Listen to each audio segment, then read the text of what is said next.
तो a बराबर हो गया अपने पास 25। अब अपने पास वापस वही फॉर्मूला है, d बराबर x माइनस a, मध्य मान में से इस 25 को क्या करना है, घटाना है। तो मध्य मान में से हम 25 को घटाते हैं तो 5 माइनस 25 यानी माइनस का 20, 15 माइनस 25 माइनस का 10, 25 में से 25 जाने पे 0 बचता हमेशा। 35 माइनस 25 10, क्योंकि यहाँ पे प्लस के 35 ज़्यादा बड़े हैं। 45 माइनस 25 यानी 20। फिर से वही, कुछ संख्याएं माइनस की कुछ संख्याएं प्लस की बची है, बीच में एक राशि आती है 0, यानी जिस संख्या को अपन a मानते हैं वो संख्या का आगे का जो पद होते हैं उसमें हमेशा 0 ही आता है। अब अपन fd यानी इस d को इस f से गुणा करते हैं, यानी f इंटू डी को f से गुणा करना है। बीच में एक राशि होती है x, इस x को अपन गुणा नहीं करेंगे क्योंकि अपना फॉर्मूला है f d, यानी f को हुई d से गुणा करना है। तो 5 इंटू 20 माइनस के 100, 7 इंटू 10 माइनस के 70, क्योंकि माइनस के तो माइनस का चिन्ह साथ में चलेगा। 4 इंटू 0 0, 8 इंटू 10 80, 6 इंटू 20 120। अपन ने गुणा कर लिया है। फिर वही हम यहाँ पे माइनस माइनस वाली संख्या को ऐड कर लेते हैं तो माइनस के 170, प्लस प्लस वाली को ऐड करते हैं तो प्लस के 200, 120 और 80 200 हो गए अपने पास। तो अब पिछले वाले प्रश्न में अपन का आंसर माइनस में बचा था क्योंकि वहाँ माइनस की संख्या बड़ी थी। इस वाले प्रश्न में अपने पास प्लस की संख्या बड़ी है, अर्थात 200 में से 170 घटाने पे कितना बचता है, 30। तो 200 में से 170 गया, अपने पास 30 बचा यहाँ पे। अब अपन इस सूत्र में चलते हैं। अपना सूत्र है x बार बराबर a plus sigma F D upon sigma F. तो x बार का x बार हो गया अपने पास a यानी कल्पित माध्य, और कल्पित माध्य हमने माना है 25 को।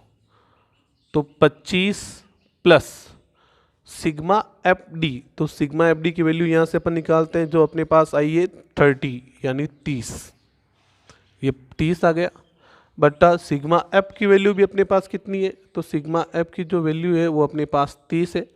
तो सिग्मा एफ की वैल्यू हो गई अपने पास 30। तो 30 में 30 का भाग एक बार जाता है, तो 25 प्लस 1 अर्थात 26। ये हो गया अपना इस प्रश्न का आंसर। यानी कल्पित माध्य द्वारा समांतर माध्य ज्ञात करने के अपने दो तरीके पढ़े हैं।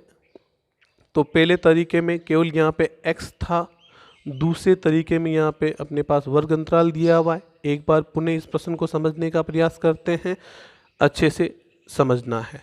तो वर्ग, अपन को वर्ग दिया हुआ है, उसके पास दिया होता है f यानी बारंबारता। तो इस बारंबारता का हमें करना है योग।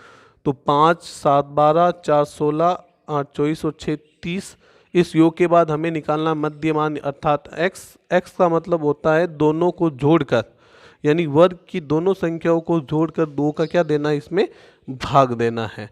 तो 2 का भाग देते हैं, 0 प्लस 10, 10 का 2 में भाग 5 बार, 10 प्लस 20 30, 30 में 2 का भाग 15 बार, 30 20 50 में 2 का भाग 25 बार, 30 प्लस 40 70 में 2 का भाग 35 बार, 40 प्लस 50 90, 90 में 2 का भाग 45 बार।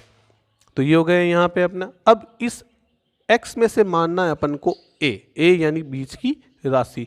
तो यहाँ पे कितनी संख्या पहले काउंट कर लेते हैं, 1 2 3 4 5, 5 डिजिट है। तो 5 डिजिट में बीच की राशि यानी ऊपर भी 2 नीचे भी 2, बीच की राशि होगी 25। अगर 6 डिजिट का प्रश्न है तो 6 का हाफ यानी 3 होता है, तो 3 नंबर की डिजिट को अपन a मानेंगे। यहाँ पे अपन 5 हो रहा है तो अपन ने तीसरी डिजिट को a मानना है।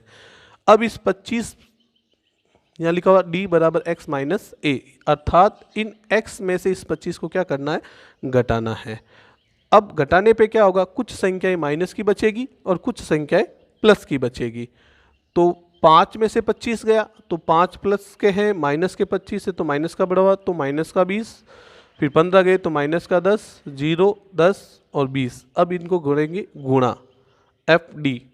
तो 5 into 20 100, 15 into 10 sorry 20 into 5 100, 7 into 10 70, 4 into 0 0, 8 into 10 80, 6 into 20 120, यानी इस d को इस f से गुणा करना है।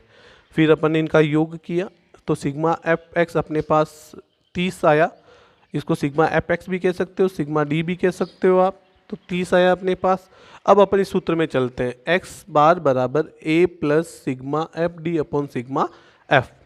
तो कल्पित माध्य अपन ने 25 माना था, वहाँ अपन ने लिखा हुआ है यहाँ पे प्रश्न में, तो यहाँ ए की वैल्यू आ गई 25 प्लस का सिंबल। अब सिग्मा एफ डी यहाँ पे अगर प्लस का आ रहा है तो सीधा लिखना है, और माइनस का आ रहा है तो हमें ब्रैकेट बना के लिखना है, जैसे पिछले वाले प्रश्न में किया था। तो 30 आ गया, और सिग्मा एफ यानी इस राशि का हमेशा योग लिखना है, इस राशि का योग अपने पास 30 है, तो 30 में 30 का अपन क्या दे रहे हैं, भाग।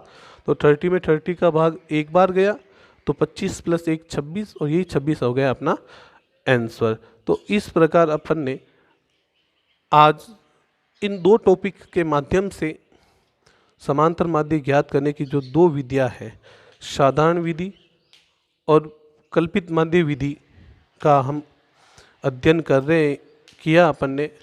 मैं उम्मीद करता हूँ कि आप सभी को अच्छे से समझ में आया है, और आप घर पे रहकर अपनी बुक में से इसका आप अच्छे से पुनः प्रयास कर सकते हैं, और आप इसका अच्छे से आंसर दे सकते हैं।